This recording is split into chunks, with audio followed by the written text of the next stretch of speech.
Hello everyone, it's me JB from UniqueTutorials. Today, in this video, I'll show you how to extract audio from a video using Photos and Files app in iPhone or iPad devices. So, without further more delay, let's begin. So, firstly, just open the App Store and just search for Lossless Audio Extractor. Now you'll see here, Lossless Audio Extractor. Just click on it. Now click on Get or Install. So, once the installation is done, just you can minimize it.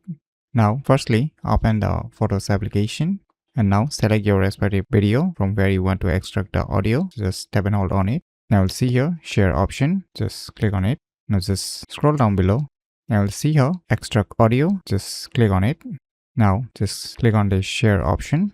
Now, you can copy or you can save it to files. Just click on save it to files. Now, you can give the file name. So, just click on the save.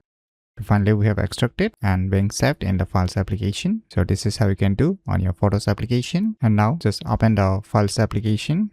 Now just select the respective folder where you have saved the video.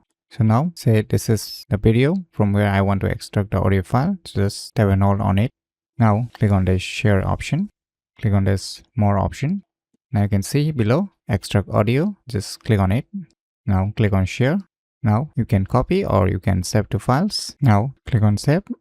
So finally we have extracted the audio from the video. So by using these cool tricks, you can easily extract audio from a video using Photos and Files app in iPhone or iPad devices very easily. So if you never known about these cool tricks, then you should definitely give it a try. So if you find this video tutorial useful, please click on the thumbs like button, and if you're new to our channel, click on the subscribe button, and lastly, thanks for watching.